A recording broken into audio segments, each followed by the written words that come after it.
And now we're going to bring Dan, and Suge Knight's going to come back on here with us. We're going to talk a little bit. Hey, Suge, how you doing, man? Thanks again for giving us some of your time today. And that was a very excellent question for Laura as well. No, thank you for having me on, man. It's been kind of crazy with this whole with all the Schmoedown stuff, and so we've been talking a lot on our show. But yeah, thank you for letting me come on and ask Laura. I am a huge fan of Laura, and everything I say to her, I mean, she is one of the best people in this community. I think we need to celebrate people like that in this community, whether it's Laura Kelly, Molly Damon, all these competitors really are out there making sure that they put good into the world. I don't know if you guys have watched Cobra Kai season 3, but that's one of the themes is put good into the world and it will come back to you. And I think we need to start doing that in the Schmoedown community. We need to start propping up these people of putting good out into the world, and then it'll come back to you. So I think she's one of the most amazing people out there in the Schmoedown community. So and shout out to my man Frenchie. I love that guy too. He's an amazing person too. And make sure to check out Schmoes in the North and all their good content, and Mount Schmoedown, and this speaking of the Schmoedown. Everyone's doing a great job, man. Especially Jay Wade, Don. You guys are doing or Dean, Don. Sorry, but you guys are all doing excellent. Hey, pay me enough. You can call me whatever you want. So, Dan's easy. I like that about him. Well, not too easy. I do have a price. There you go. Everybody has a price. There's a difference between easy and cheap. So there you go. Hey, Suge, we want to talk to you a little bit about some of this off-season stuff. We've got a lot of people who have been added to the draft, a lot of newbies, some people I've never heard of, some people I've vaguely heard of. And I mean, as far as off-season free agency rumors, there's so much going around, and I don't even know what to say about that. But I will say that you guys are putting out some hot fire tweets about free agency rumors you've been hearing that I will say for the record, obviously are not real rumors. But that's the point, and it's really great. I've been enjoying reading those. But what do you think about what's happened on this offseason so far in the incoming class of newbies? Well, I'll start off with this. We've been having fun with the tweets just to make it light and hearty because this year was a crazy year for us, and how serious it got. So we wanted to take a non-serious approach to this offseason. Well, it was having fun, and then we got an anonymous tip last night. I don't know if you guys saw the show or if you guys have went on the website, but there is a big rumor out there that Bateman will be trying to go back to the exchange, and that Dagnino is trading some assets to get to the dungeon to get the number 1 pick. Wow. And so what we're assuming is for Bateman to come back to exchange, Finstock exchanging picks to Kaiser to get that number 1 pick in order to get a partner for Bateman, forming 2 super teams. So we know the other super team. Well, we know Roca is going to be back with the exchange. So we're assuming that it might be Craig the Barbarian. So you can see maybe Andrew Guy going to exchange team with Bateman. You could possibly see Ben Goddard. You can see Lon Harris, Oyama. There's names being thrown out there that can go join with Bateman in Finstock exchange. And if you get a second player, now you have 3 singles players and an IG player in Craig, who's pretty good.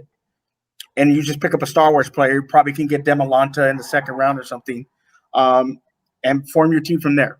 So that's just a rumor we heard. David Sakurada had reported that Bateman was interested with exchange and the Den.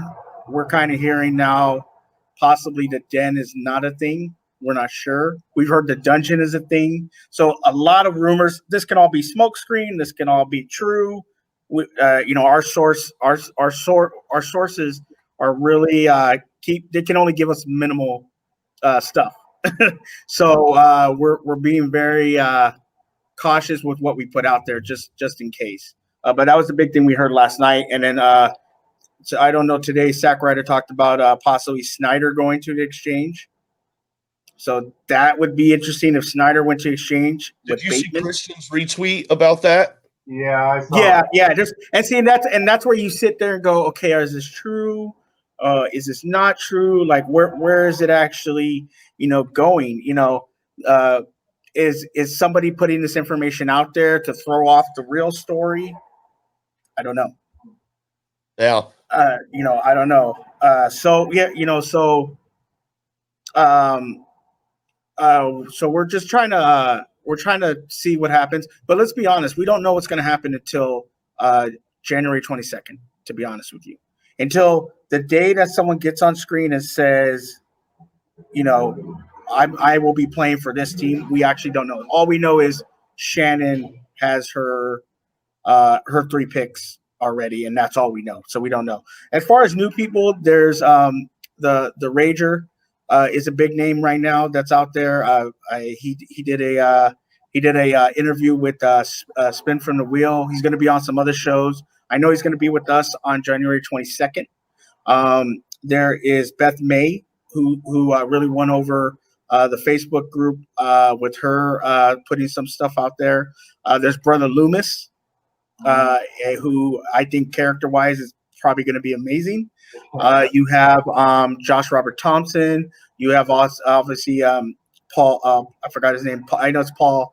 I just don't remember his last name. The one from Cobra Kai, and he did. Well, him. Hauser, yes, Paul Weiser Hauser. He's a big name. There's a lot of YouTubers.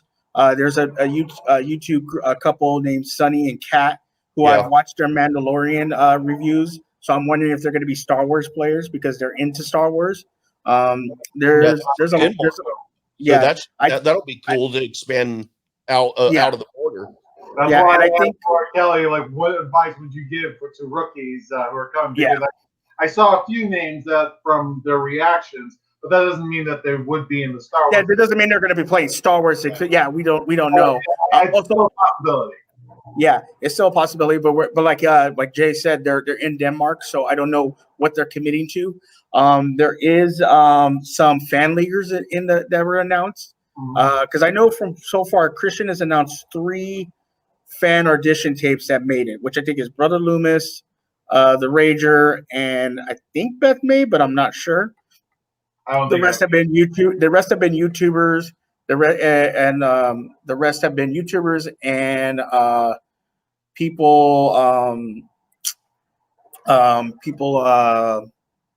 just people around the space, actors like Josh Robert Thompson and stuff like that. So it's very exciting. I heard you guys talking about what the question was, reducing the teams to 8. But Christian did up the amount of players you can, so you can have 12. Yeah. The interesting part of all of this is we know when the draft happens, the top 24 players are going to be gone. So we know that because everyone's going to take 3 players. There's 8 teams, 24. So we know that. There's going to be a couple left we know them from Schmoedown. After that, it's a crapshoot of who you get. It's going to be who do you think has potential? Who do you think can play trivia-wise? Who do you think has a good character? Things like that. I think that's one of the reasons Christian put out this thing, because as much as we love the Schmoedown, we love the trivia, we have been missing some of the character aspect. Hey, Brandon Buck, that's my buddy right there. We have been missing the character aspect in the Schmoedown because of all the digital matches and everything like that. And so I think that's what Christian's attempt is to get more character in the Schmoedown while hoping that they are good at trivia. So that is going to be a huge thing coming up this season. I'm excited as hell. It's going to keep us busy. I'm not looking forward to that because I go to school, I work, I got kids, and I do this podcast. So I'm not going to get any sleep.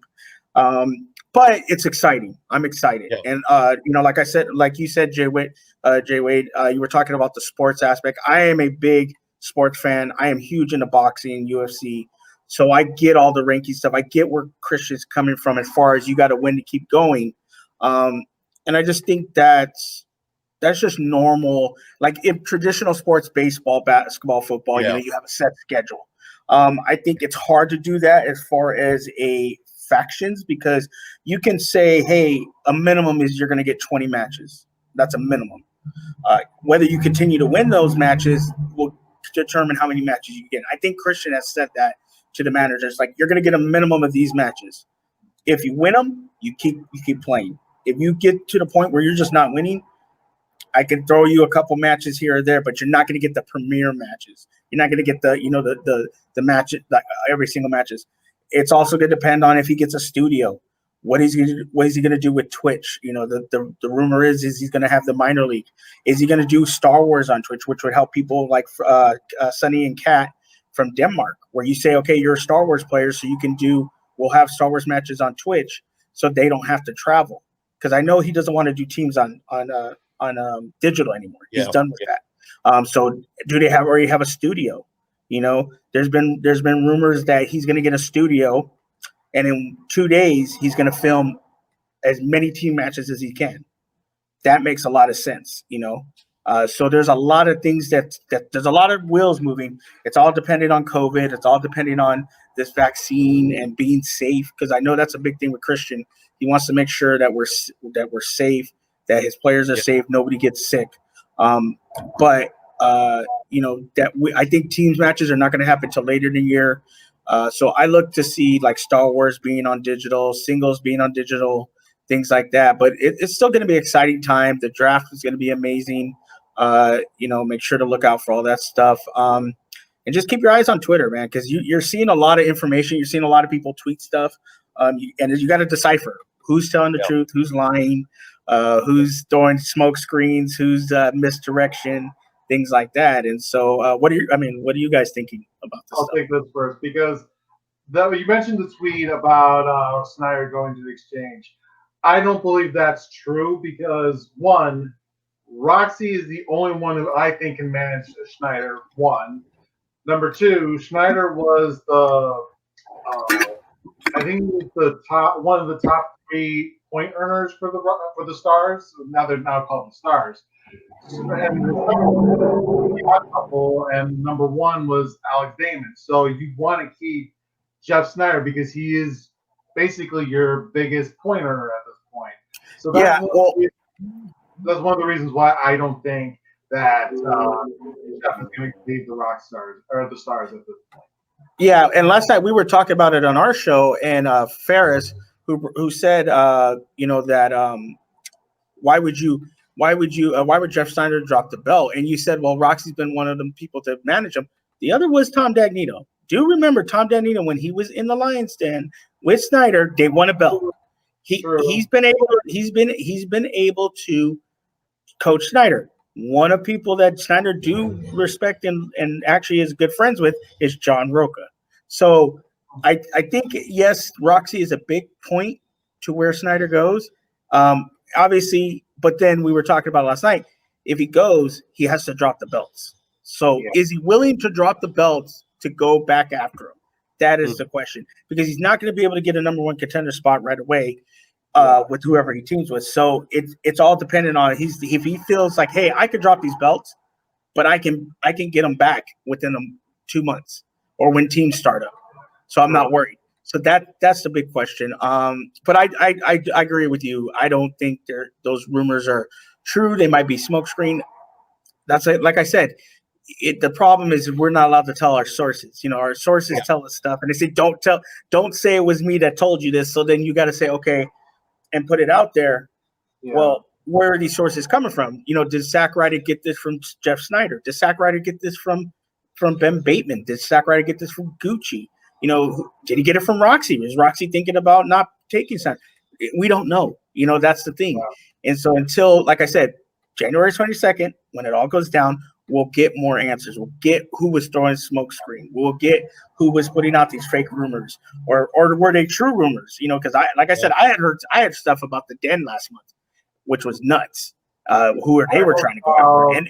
And Kate came on our show for the Schmoedown Spectacular and was talking about she was going to draft Marisol and tell Marisol to not draft her, lock her up as a 3, as one of her 3 to trade to Shannon. And so we thought that's what was going to happen, but we don't know. like I said, we don't know. So Yeah. Dan, you got any final words before we wrap it up here today? No, I think we can just wrap it up because. But thank you for. I was going to ask you, don't each manager isn't a 3-man each manager allowed to have sign on 3 competitors? And you answered that. But other than that, yeah, that's all I wanted to ask. But you answered that. So Excellent. Well, Suge, thank you again for joining us and talking about some of this stuff with us. Why don't you tell the folks where they can find you at on the social media and what's going on with Let's Get Ready? yeah, you can find me at Suge Knight 323 on Twitter. I send out a lot of dumb tweets. I usually misspell everything, so pardon my grammar. But as far as Let's Get Ready, our channel is now known as the Let's Get Ready Network. That we still have the Let's Get Ready to Talk Schmoedown podcast, but we have a bunch of other stuff. The holocron that Bador does. We have the highlights sports show that me and Ferris do. We have the double feature coming back. We have a lot of cool stuff that we're going to be doing this year, not only with Schmoedown, but with other content as far as just other things that we want to do, because it's just fun to talk. I can sit here and talk to you guys for hours about Schmoedown, but we can sit here and talk about sports. I would talk baseball with Jay Wade because I'm a Dodgers fan, so I love sports. I can talk comic books. So I want to do more. We're going to do more stuff like that on our channel. But yeah, make sure to check out Let's Get Ready Network on Twitter. That's a lot of where our tweets are coming from, and our new website at Let's Get Ready Network. It's awesome. Adelia is doing an amazing job. Backstage, I even brought up one of her articles to reference. So make sure, if you want to hear about the Schmoedown stuff, check that out.